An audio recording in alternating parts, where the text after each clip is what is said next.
너무 감동적인 노래에 압도가 돼서 제가 설교를 할 수 있을지 모르겠습니다. 저런 사람은 나 설교한 뒤에 해야 되는데 미리해서 제가 좀 깊이 빠지는 것 같습니다. 우리 놀라운 발견 8번째 우리 저녁 시간은 지옥에 관한 오해와 진실, 지옥에 대한 오해와 진실. 흥미있지요? 오늘 우리는 다시 이 제목에 나타난 하나님의 놀라운 진리를 발견하도록 하겠습니다. 또 한 번 감추어진 보화들을 발견하는 시간을 통해서 여러분 놀라운 축복을 받고 이 저녁 이 자리를 떠나게 되기를 간절히 바랍니다. 19세기에 매우 유명했던 불가지론자 로버트 잉카소리라고 하는 사람이 있었습니다. 그는 아주 어린 시절에 참 총명한 어린이였습니다. 하루는 목사였던 그의 아버지로부터 지옥에 관한 이야기를 듣게 되었습니다. 그런데 이 아버지께서 하시는 지옥의 이야기는 정말 어린 잉카소를 흔들어 놨습니다. 얘야, 너 죄 짓지 말아라. 너 만약 계속 죄 지면 하나님께서 너를 저 지옥불에 떨어뜨릴 것인데 너는 지옥불에 가면 영원 끝도 없는 영원한 세월 동안 지옥불에서 뜨거운 고통을 받을 것이야. 내가 지옥불에 가서 할 일이란 아무것도 없어 고통받는 일 외엔 안 하지? 결코 다시는 죄 짓지 말아라. 이 이야기를 듣는 순간 이 총명한 어린이 잉카소는 마음에 갑자기 회의가 일어났습니다. 그런 하나님이라면 나는 안 믿겠다.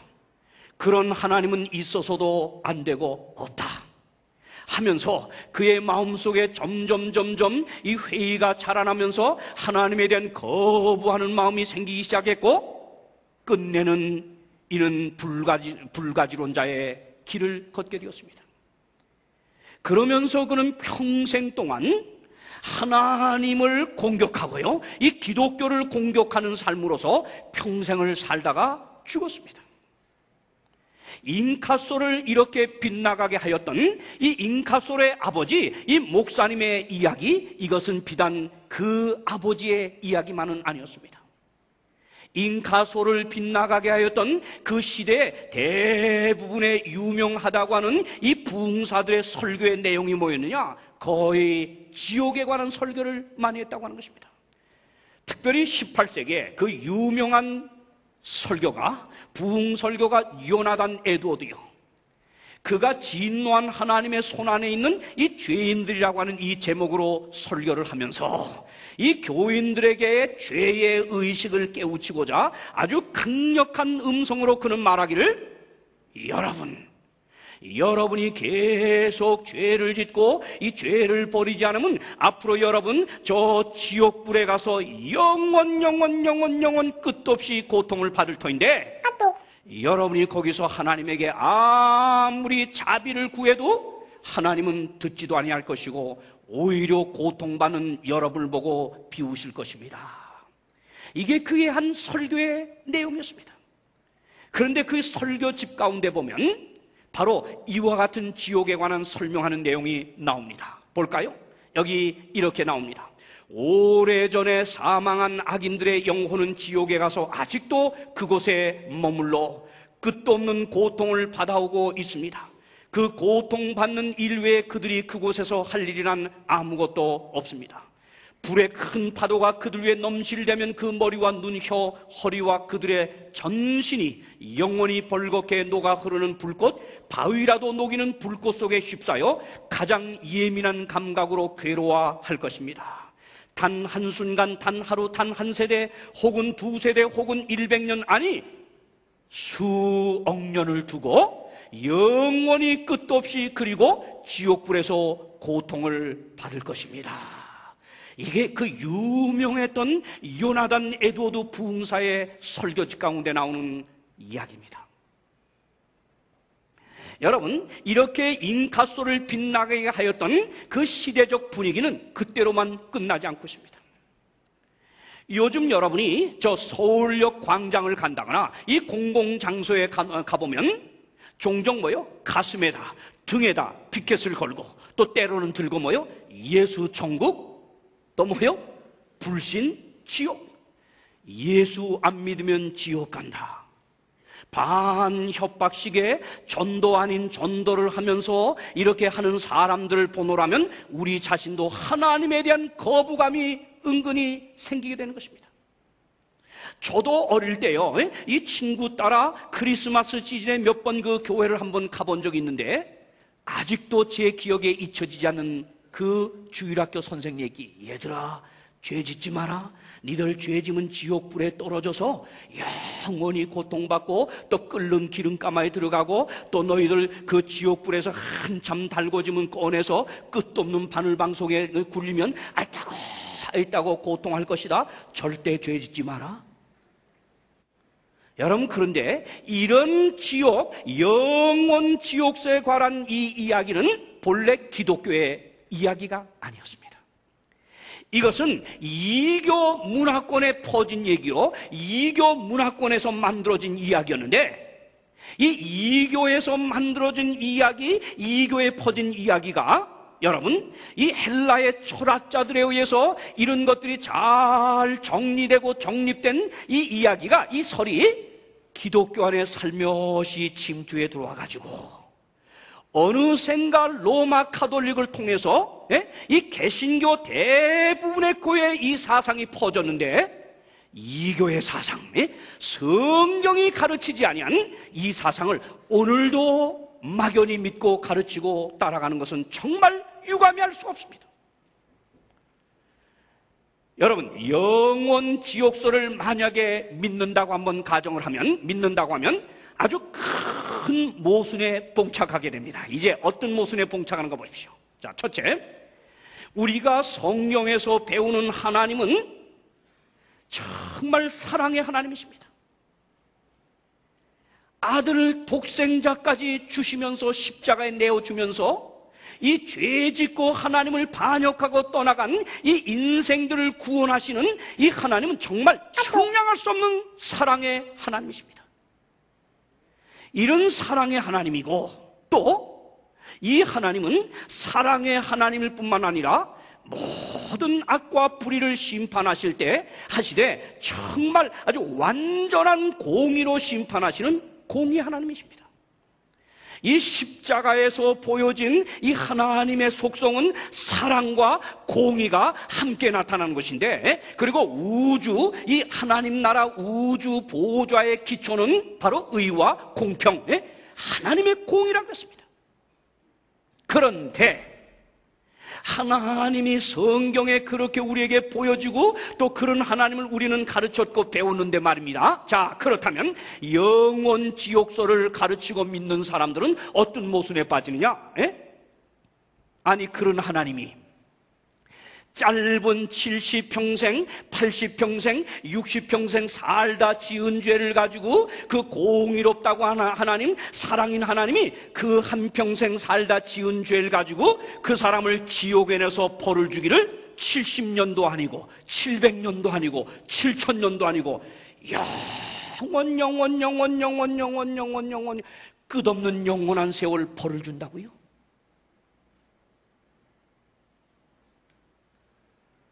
봅시다. 여러분, 한평생 살다 죽기는 마찬가지입니다. 그런데 6천년 전에 태어나서 아담의 첫째 아들로 태어난 가인, 그 동생 아벨을 쳐 죽였어요. 살인했어요. 살인자예요. 그렇다면 이 살인자 가인은 6천년 전에 그 씨로 죽어서 어디 갔을까? 다 같이 어딜 갔을까? 영원 지옥설을 믿는 대로 하자고 하면 어디 갔을까? 지옥불에 떨어졌겠죠? 그러면 6천년 전에 지옥불에 떨어져서 아이 뜨거 하고 지금도 뭐요? 오징어 포 구듯 지금 몸을 꼬면서 어떻게 했어요? 어떻게 했어요? 고통을 받고 있겠어요. 2000년 전에 예수를 따라다니다가 돈을 너무나 좋아하고 사랑한 나머지 예수 은 30냥에 팔레다 실패하여 자기 목을 이 나뭇가지에, 썩은 나뭇가지에 매달고 떨어져 창자가 터져 죽은 유다, 제자 중에 유다. 그 유다는 죽어 어디 갔을까? 지옥에 갔겠죠. 그럼 지옥 가서 2000년 전부터 아이 뜨거 지금 고통을 받고 있겠죠. 그런데 아무개 서울 압구정동에 사는 젊은이가 어제 어느 여자를 달고 불륜의 관계를 맺고 자동차를 타고 술 마시고 멋지게 달리다 사고나 어제 죽었으니 그는 어딜 갔을까? 어제부로 지옥불에 떨어졌겠네요. 그러면 아니 한생 살다 죄 짓고 죽기는 마찬가지인데 6천년 전에 먼저 태어난 죄 때문에 2천년 전에 먼저 태어난 죄 때문에 아무개 압구정동에서 살다 죽은 아무개 젊은이보다 6천년을 더 고통을 받는단 말이에요. 2천년 전에 죽은 유다보다 이 청년보다 유다는 2천년을 더 받는단 말이에요. 여러분, 벌써 영원 지옥소를 부르짖을 때 정말 아주 단순하게 생각해도 이런 모순에 빠진 것입니다. 모순에 빠집니다. 우리 집사님이에요? 잠깐 나오세요. 잠깐 나오세요. 네, 잠깐 지옥에 좀 보내려고 해요. 빨리 나오세요. 빨리 나오세요. 지옥 안 가려면 빨리요. 자, 집사님. 오늘 제가 집사님께 하나 부탁이 있습니다. 이 강사에 적어도 부탁이면 들어줄 수 있어요, 없어요? 아, 있어요. 여러분 증인입니다. 있다 그랬어요. 예, 1구요나면 못 써요. 예? 오늘 저녁에 집에 가셔서 더도 말고 촛불을 하나만 좀 켜주세요. 알았죠? 네. 그 다음에 그 촛불 위에다가 더도 말고 요 검지, 집사님의 요 검지 손가락을 거기다 불 속에다 놓고 1분만 좀 지져주세요. 예? 예? 지진대요. 지져? 못해요? 1구연하면 되겠어요, 집사님이? 못해요? 왜 못해요? 들어가세요. 여러분, 촛불 위에 손가락 검지 놓고 1분도 못 지져요, 1분도. 그런데 아니 짧은 20평생 살다가 좀 기분 좀 내고 이 죄 짓고 살다 죽은 아무개 젊은이에 대해서 하나님은 무슨 천천지 원수가 있다고 그를 20년도 아니고 200년도 2000년도 아니고 영원 끝없이 고통을 준단 말입니까, 여러분? 누가 하나님의 그 사랑과 공의라고 하는 속성을 이렇게 구겨놨습니까? 누가 이렇게 왜곡시켰습니까? 이교의 신앙을 만들어 놓은 마귀가 이렇게 해놓은 겁니다, 여러분. 그래서 하나님은 아주 무섭고 아주 포악한 무자비한 폭군처럼 이렇게 인간들에게 인식을 주어가지고 하나님을 오는 길을 막게 하는 게 마귀의 공략인 것입니다, 여러분. 이런 이교에 퍼진 사상, 이교도들이 만든 것을 헬라의 철학자들이 잘 정립해서 이 교회에 끌고 들어와 퍼뜨려 놓은 걸 그대로 받아먹고 아직도 성경으로 아무리 입증하려도 입증할 수 없는 영원 지옥설을 지금도 가리키는 분들이 있다고 하면, 이걸 믿는 분들이 있다고 하면 정말 어리석기 그지가 없는 것입니다. 그러나 하나님은 공의롭기 때문에 악인을 그 죽는 즉시 지금 타고 있는 어떤 불에다 집어넣는 건 아니지만은 하나님은 공의롭게 심판은 틀림없이 하십니다. 하셔야 합니다. 왜? 그분이 공의롭기 때문에. 은혜를 베풀고 또 베풀고 또 베풀고 자비를 베풀고 계속 이런 집회가 있을 때마다 계속 불러드리고 했는데도 계속 하나님의 뜻을 거역하고 죄를 벗삼아 살던 사람은 분명히 하나님의 공의에 의하여 심판을 받아야 합니다. 아멘입니까? 그러면 여러분 여기 하나님의 먼저 뜻을 좀 보겠습니다. 여기는 이렇게 말합니다. 다 같이 주 여호와의 에스겔 33장 11절 시작. 주 여호와의 말씀에 나의 삶을 두고 맹세하노니 나는 악인의 죽는 것을 기뻐하지 아니하고 악인이 그 길에서 돌이켜 떠나서 사는 것을 기뻐하노라. 자, 악인이 죽는 것을 기뻐하지 않는 하나님이 믿습니까? 악인이 그 길에서 돌이켜 떠나 사는 것을 기뻐하노라. 아멘. 이런 사랑의 하나님이지만 하나님은 공의롭기 때문에 하나님은 그 공의대로 인간을 심판하실 것입니다. 심판하실 것입니다. 그러면 이 불순종하는 자들에 대한 하나님의 그 공의로운 심판이 어떻게 성경에 예언되어 있느냐? 보십시오. 보십시오. 자, 먼저 악인들을 심판하는 하나님의 심판, 악인들의 멸망에 대해서 공의로운 하나님이 먼저 언제 심판이 이루어질 거에 대한 비유적 설명이 나옵니다. 마태복음 13장입니다. 비유적 설명 다 같이 한번 읽겠습니다. 13장 30절 시작. 둘 다 추수 때까지 함께 자라게 두어라.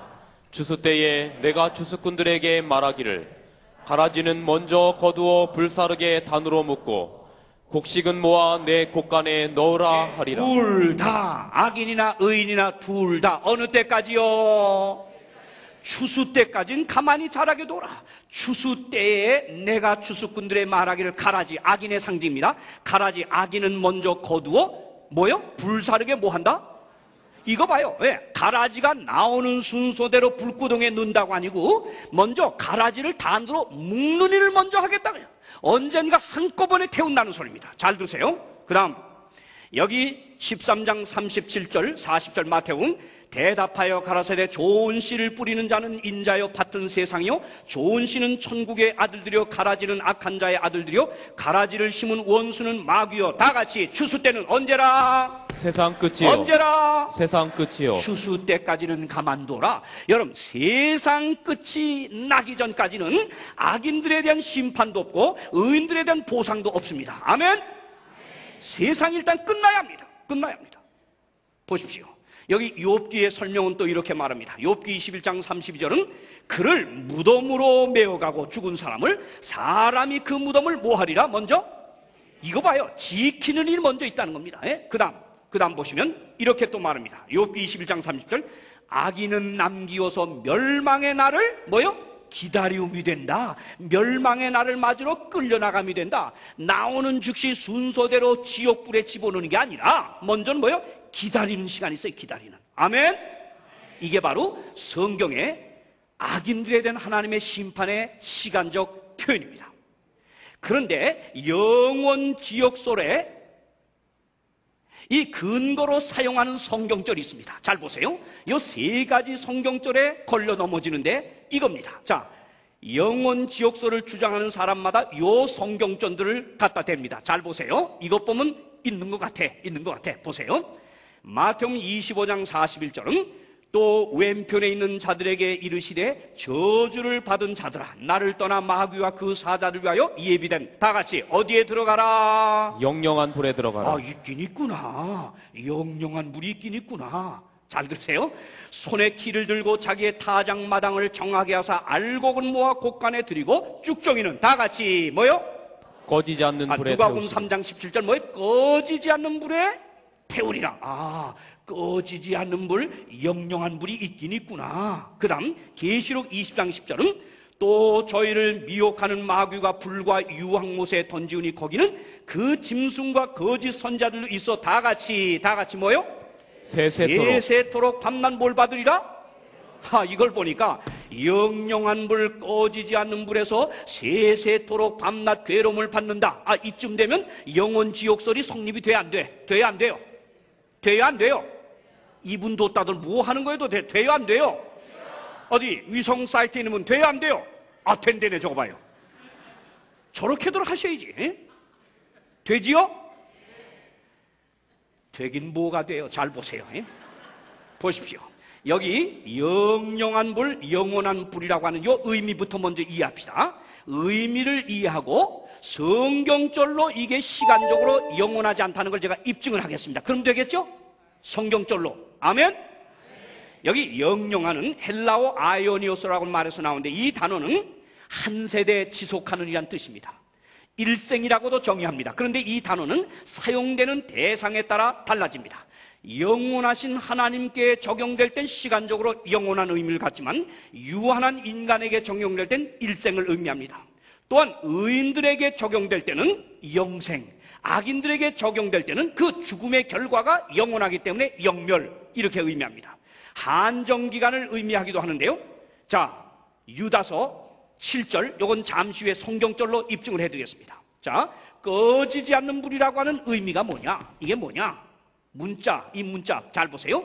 인간의 힘으로는 도저히 끌 수 없는 하나님이 심판 때 내리는 불의 위력을 강조하기 위해서 꺼지지 않는 불이라고 하는데, 끝까지 데워서 완전히 불사르전에 타다가 꺼지거나 사람이 진화할 수 있는 불이라면 그건 형벌은 완전하게 집행될 수가 없는 것입니다. 악인들에 대한 심판이 집행될 때 아무도 유황불못의 불을 진화하지 못할 것이다. 이 불은 모든 악인을 소멸한 후에 하나님의 명령에 의해서만 꺼질 불이기 때문에 꺼지지 않는 불이라. 강조적 영법이죠. 잘 들으세요.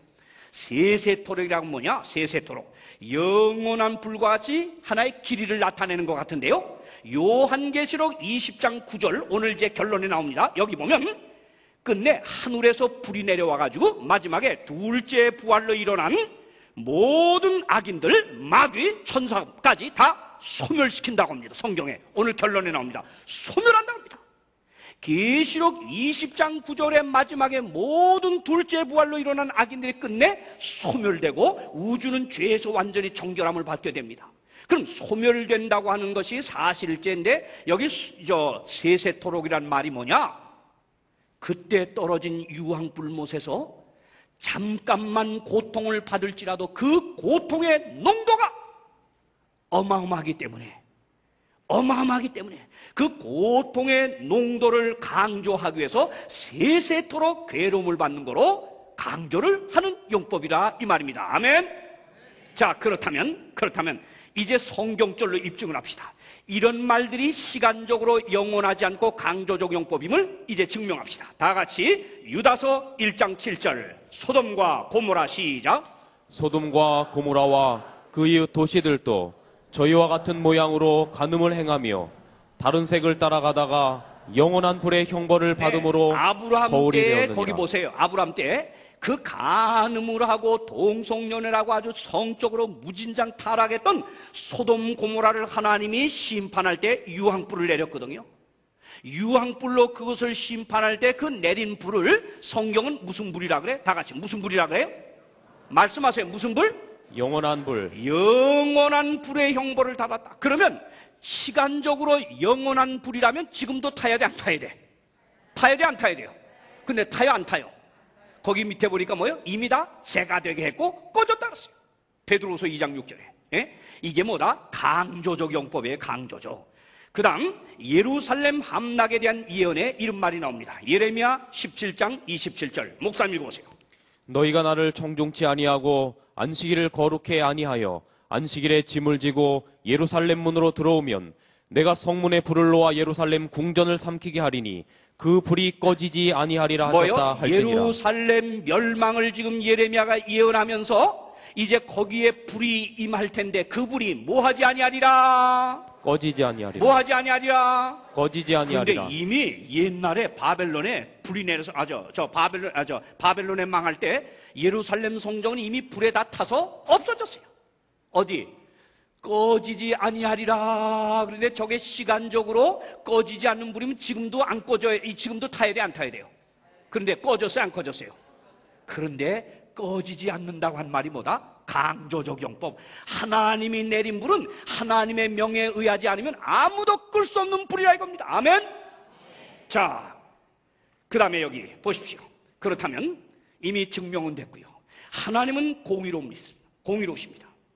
여기 창세기 18장 25절을 보면 주께서 이같이 하사 의인을 악인과 함께 죽이심은 불가하오며 의인과 악인을 균등히 하심도 불가하니라. 세상을 심판하시니가 공의를 행하실 것이 아니니까. 하나님이 소돔 고모라 멸망한다고 할 때 이 아브라함이 말입니다, 자기 조카 롯의 가족을 구원하고 싶어서 공의로우신 하나님에게 그들의 구원을 요청하면서 바로 심판하시는 이가 공의를 행할 게 아니냐고 이렇게 말합니다.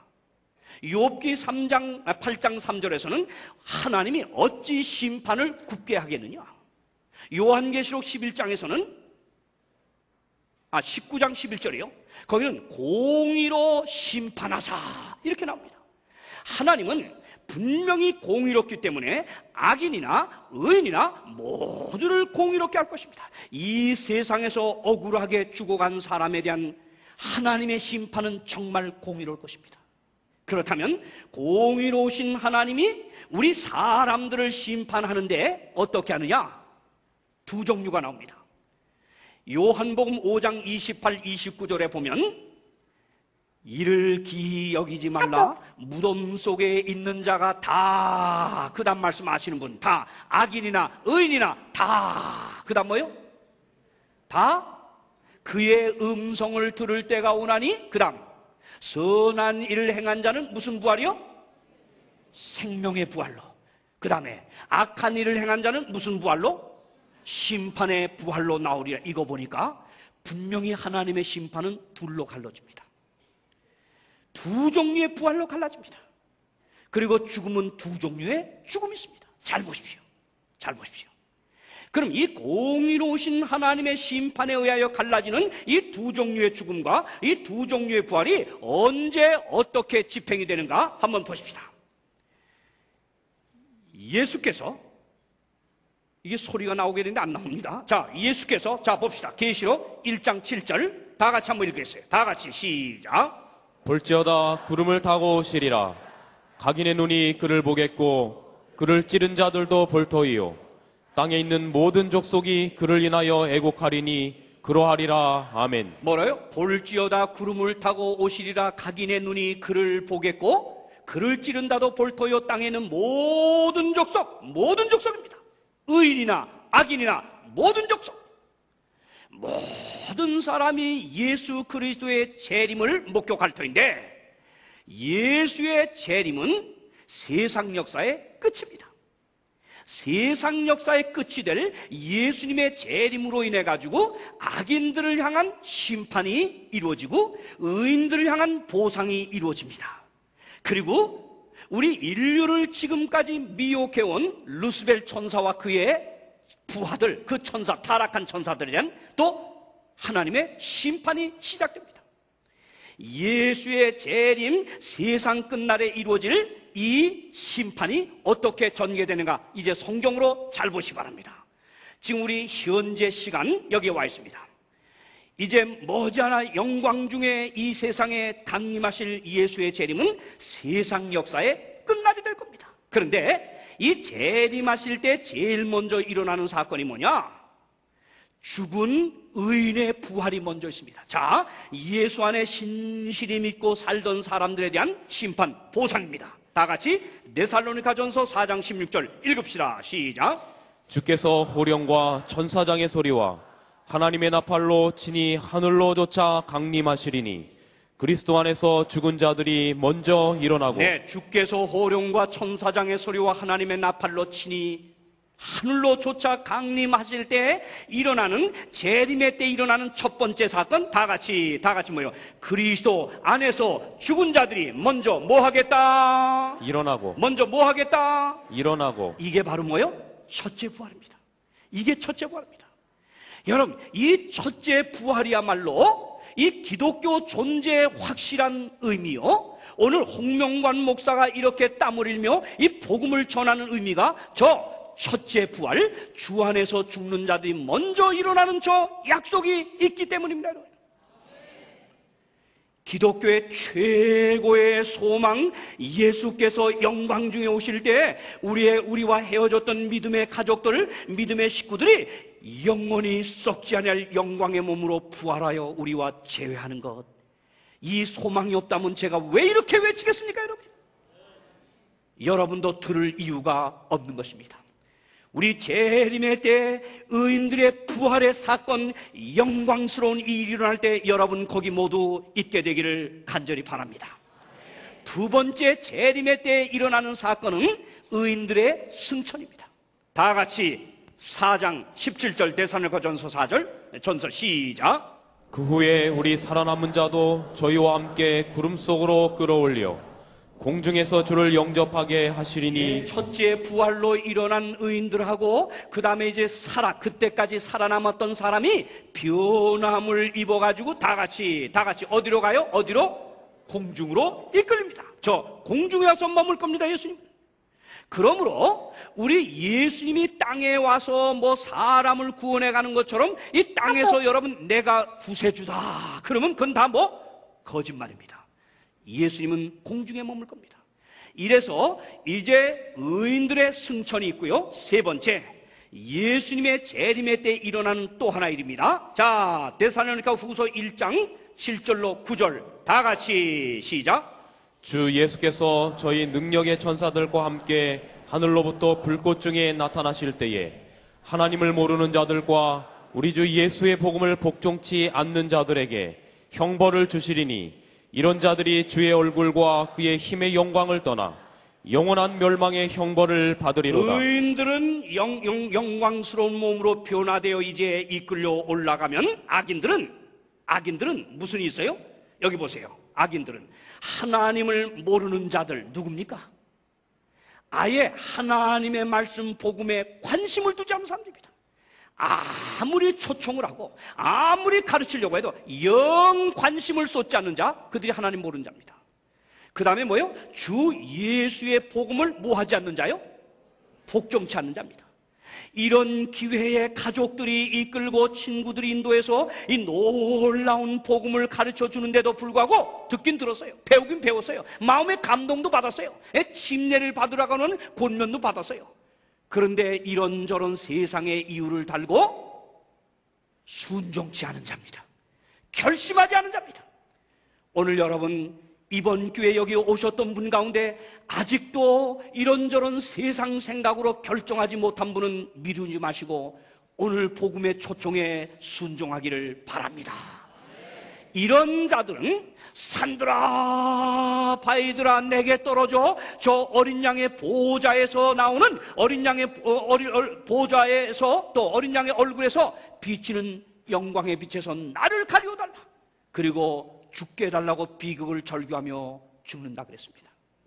그날에 나 여호와에게 살육을 당한 자가 땅 이 끝에서 땅 저 끝에 미칠 것이나 그들이 슬퍼함을 받지 못하며 염습함을 입지 못하며 매장함을 얻지 못하며 지문에서 분토가 되리라. 이거 보세요. 왜요? 사랑하는 의인들의 가족은 다 올림을 받았지요. 악인들은 함께 죽지요. 누가 염습을 해줄 겁니까? 누가 매장을 해줄 겁니까? 이게 아주 비참한 모습입니다. 이렇게 되면 세상의 악인들은 다 이제 죽게 되면서요. 보십시오. 사탄이 드디어 결박됩니다. 또 내가 봄에 천사가 무저갱 열쇠와 큰 쇠사슬을 그 손에 가지고 하늘로부터 내려와서 누굴 잡아요? 용을 잡으니 용 이건 별명입니다. 곧 이에뱀이요 마귀요 사탄을 잡아 1000년 동안 결박하여 잠그고 그 위에 임봉해서 만국을 미혹하지 못하게 하였다가 고단 말씀 기억해 놓으세요. 그 후에 천년 후에 마귀가 잠깐 뭐 하겠다? 놓입니다. 풀려납니다. 요거 기억해 놓으세요.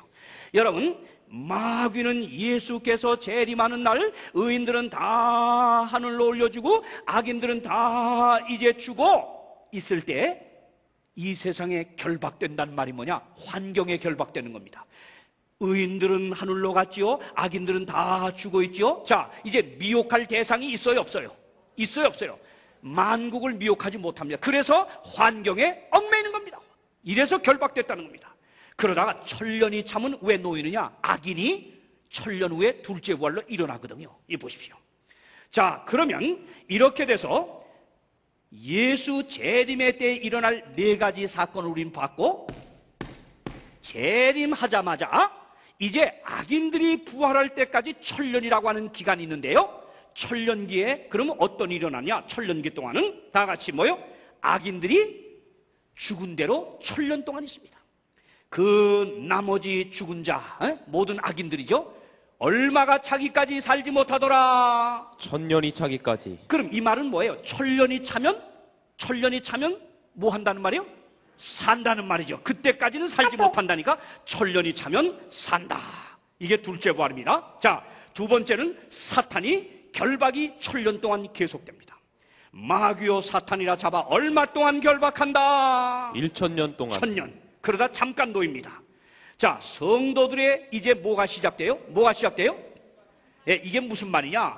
계시록 20장 4절 다 같이 또 시작. 또 내가 보좌들을 보니 거기 앉은 자들이 있어 심판하는 권세를 받았더라. 또 내가 보좌들을 보니 자 이제 구원받아 하늘로 이끌려 올림을 받은 이 의인들이 거기에 앉아 있는데 뭐요? 뭘 가졌다? 심판하는 권세를 가졌다는 것입니다. 또 왕노릇한다 그랬습니다.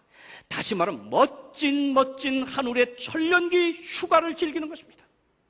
여러분, 이 세상에서 1년 하고 이래도 한 주일, 두 주일 휴가도 받기 어려운 이 죄악의 세상인데 예수 잘 믿고 이 다음에 구원받아 천년기 들어가면 다 같이 얼마 동안 멋진 하늘의 휴가 즐긴다? 얼마요? 1000년. 1000년.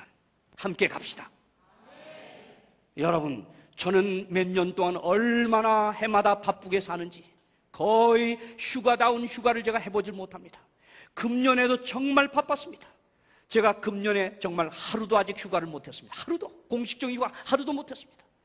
이렇게 바쁘게 살면서 제 마음은 늘 이제 머지않아 예수님 영광 중에 오실 때 그 하나님이 예배해 놓은 약속해 놓은 하늘나라 천년 휴가를 저는 지금 고대하고 있습니다. 여러분요, 우리 함께 천년 휴가 지날 때 시작될 때 여러분 모두 거기 있기를 간절히 바랍니다.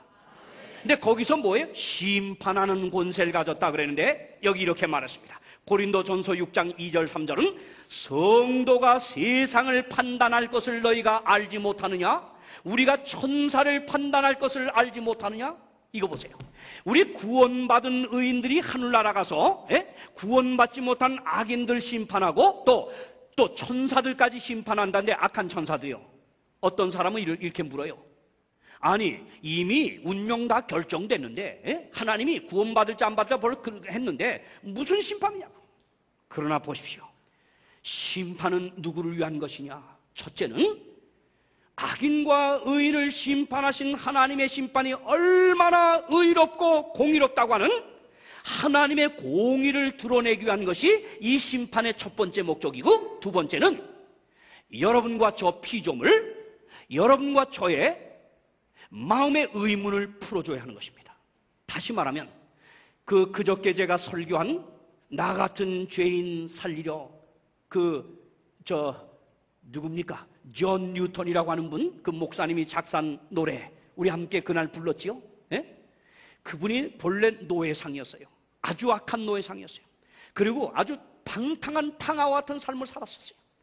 그가 회개하고 예수 믿고 거듭나가지고 나 같은 죄인 살리려 그 놀라운 찬미를 작사한 분인데, 이분이 그러고 나서 40여 년 하나님을 섬기다가 목회를 하다가 82세 죽을 때 그가 무슨 말을 했는지 아십니까? 내가 이제 하늘나라 가면 세 가지 놀랄 것이다. 첫 번째는 뭘 내느냐? 도저히 세상에서 볼 때 저 사람은 천국 갈 수 없는 사람이라고 생각됐는데 가보니까 천국에 그런 사람이 올 것이라는 것입니다. 또 한 번 놀라는 게 뭐다? 꼭 오리라고 기대했던 사람이 못 왔다고 하는 것입니다. 세 번째는 누가요? 나 같은 노예상 악한 죄인이 온 것 때문에 놀랄 것이다. 세 번 놀란다세요. 여러분, 그래서 우리는 하늘나라 가면 정말 오리라고 생각되지 않은 아무개가 왔다고 합시다. 아무개가 왔다고 합시다. 여기 우리 마상무 우리 교감 선생님 왔어요. 하늘나라. 근데 아무리 봐도 주변의 선생님들 가족들이 볼 땐 하는 집 봐서는 올 사람 같지 않은데 또 섭섭하다고 하지 마세요. 근데 왔단 말이에요. 그럼 이 하나님의 심판이 이게 잘 됐냐 못 됐냐 의문이 가는 겁니다. 이건 풀어야 합니다. 또 정말 꼭 오리라고 생각됐던 사람이 안 왔습니다.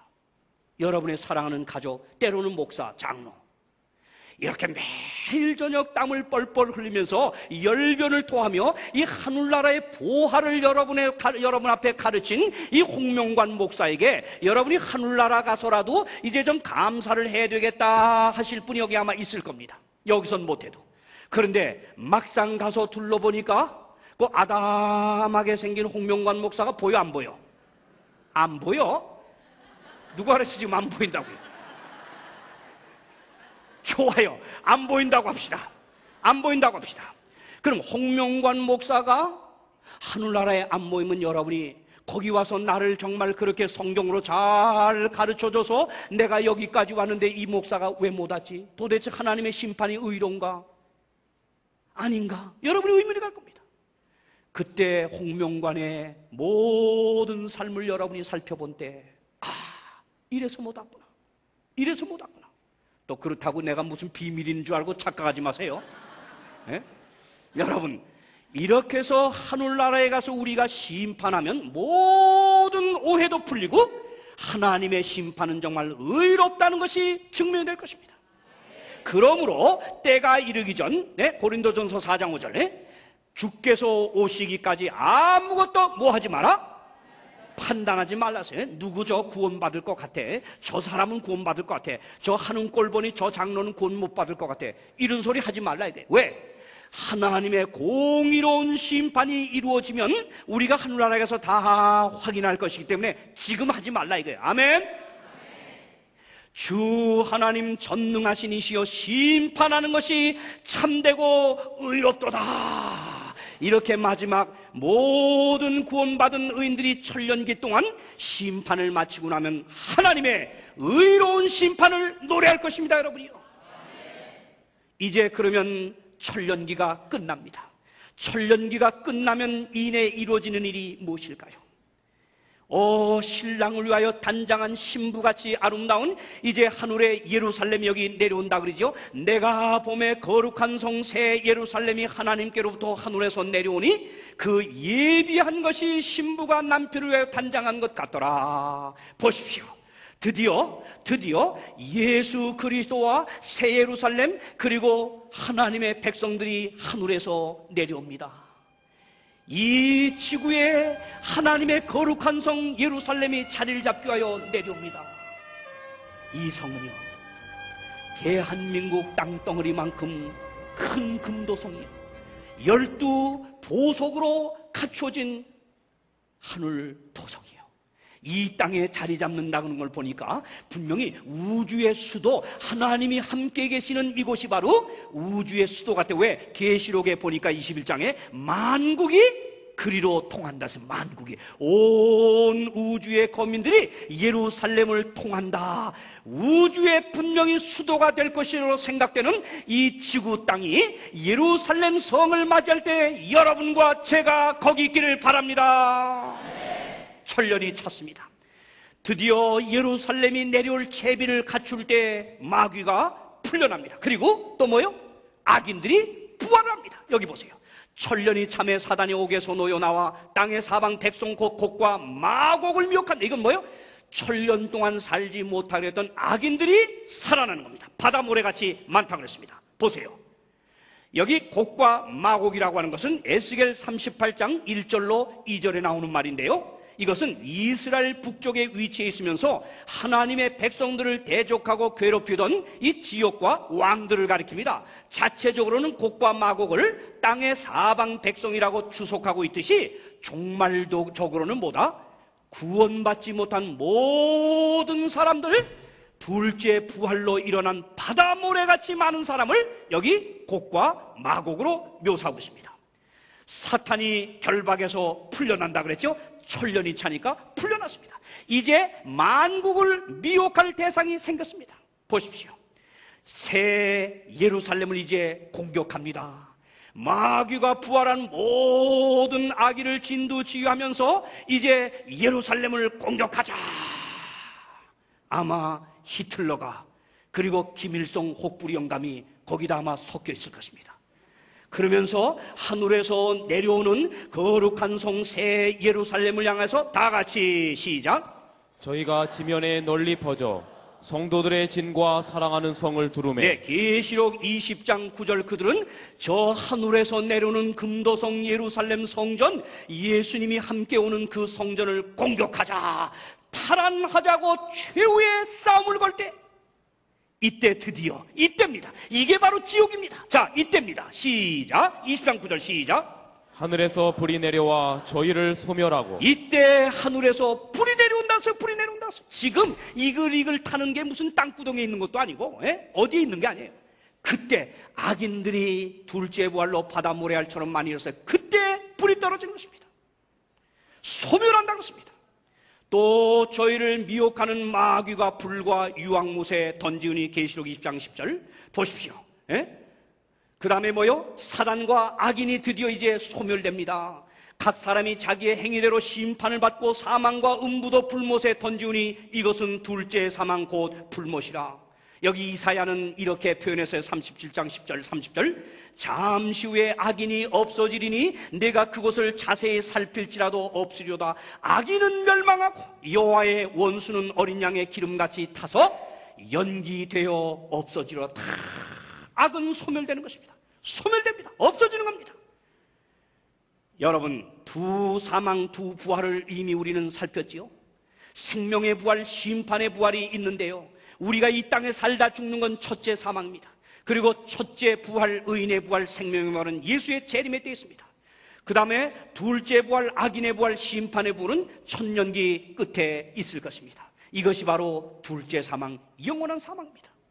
사랑하는 여러분이요, 이제 이 모든 악이 소멸되고 나면 드디어 계시록 21장 1절의 말씀 다 같이 시작. 또 내가 새 하늘과 새 땅을 보니 처음 하늘과 처음 땅이 없어졌고 바다도 다시 있지 않더라. 내가 새 하늘과 새 땅을 보니 처음 하늘과 처음 땅이 없어졌고 바다도 있지 않더라.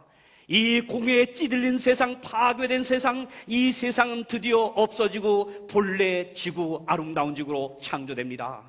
보라, 내가 새 하늘과 새 땅을 창조하나니 이전 것은 기억되거나 내 마음에 생각되지 아니할 것이라. 여러분, 난 이 말이 너무 좋아요.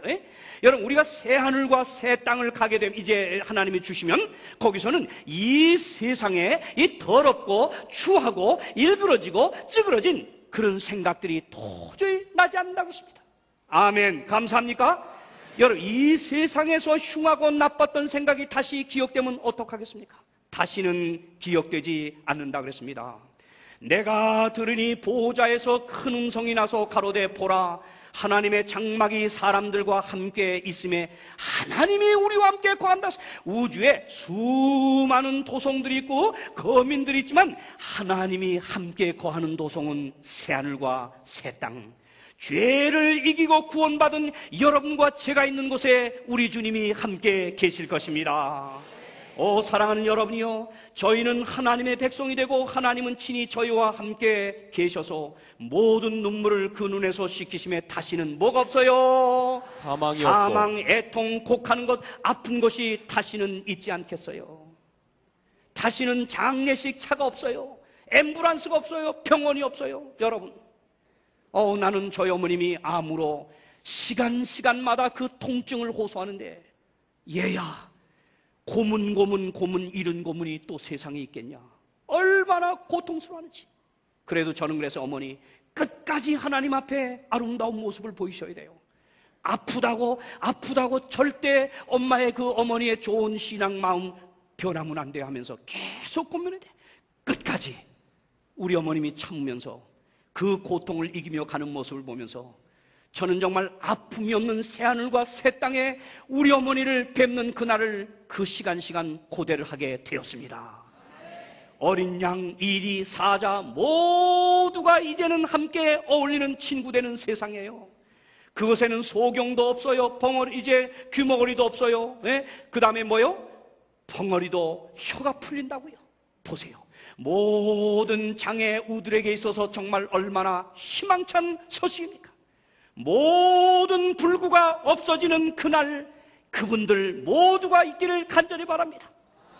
여호와의 속량함을 얻은 자들이 돌아오되 노래하며 시온에 이르러 그 머리 위에 영영한 희락을 띠고 기쁨과 즐거움을 얻으리니 슬픔과 탄식이 달아나리로다. 여러분이요, 여기 고린도전서 2장 9절은 이렇게 말합니다.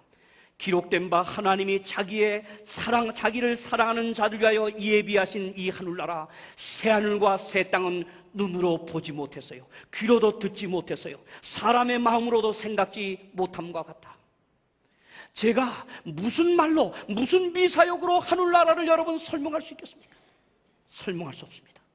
인간의 아름다운 미사역을 다 동원해도 설명될 수 없는 그 좋은 나라, 그 아름다운 나라, 죄를 이기고 예수 그리스도를 통하여 들어갈 하늘나라, 그 좋은 나라, 여러분과 제가 꼭 그날에 거기 있기를 바랍니다. 어떻게 이 거룩한 성에 우리는 그러면 들어갈 수 있을까요? 어떻게 들어갈 수 있을까요? 사랑하는 여러분, 우리는 그 길들을 이번 주일 내내 배웠습니다.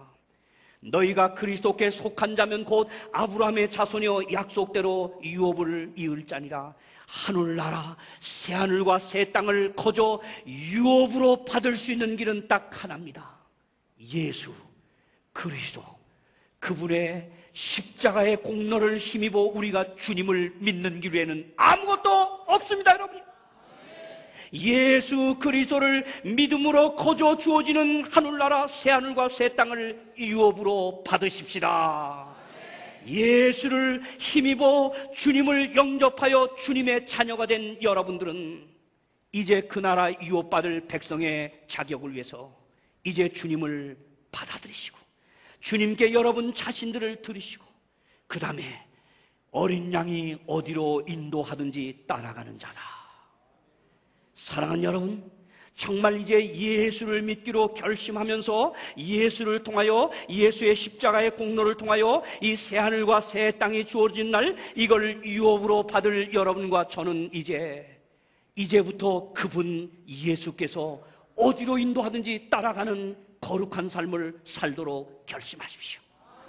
이제 내일 침례를 위하여 준비하는 분들, 또 앞으로 침례를 받기 위해 준비하는 여러분들이시여, 이제 정말 우리는 주님께서 구원해 주신 은혜를 생각하며 그분이 부르시고 그분이 인도하시는 그 길만을 따라 생애하여 나아가는 여러분과 제가 되기를 간절히 바랍니다.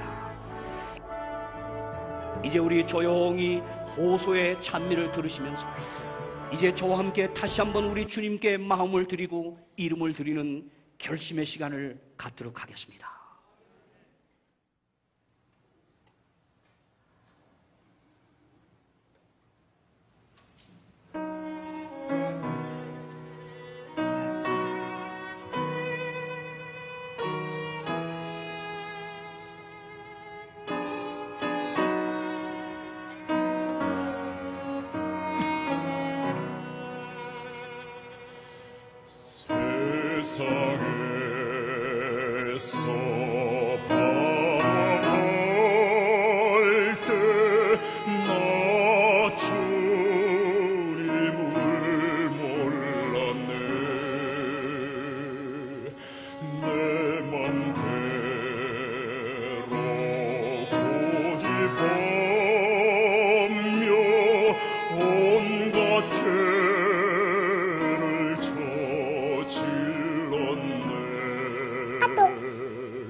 또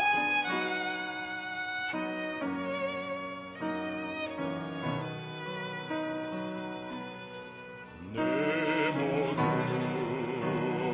죄 무거운 짐 이젠 모두 다 벗었네. 우리 주님 예수께서 나와 함께 계신다오. 내 주여 이제 무한 감사드립니다. 나의 몸과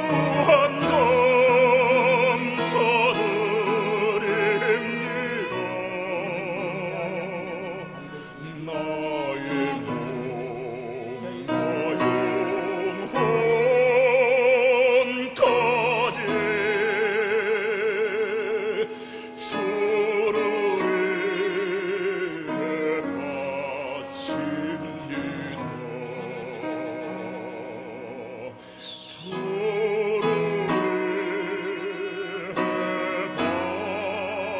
주를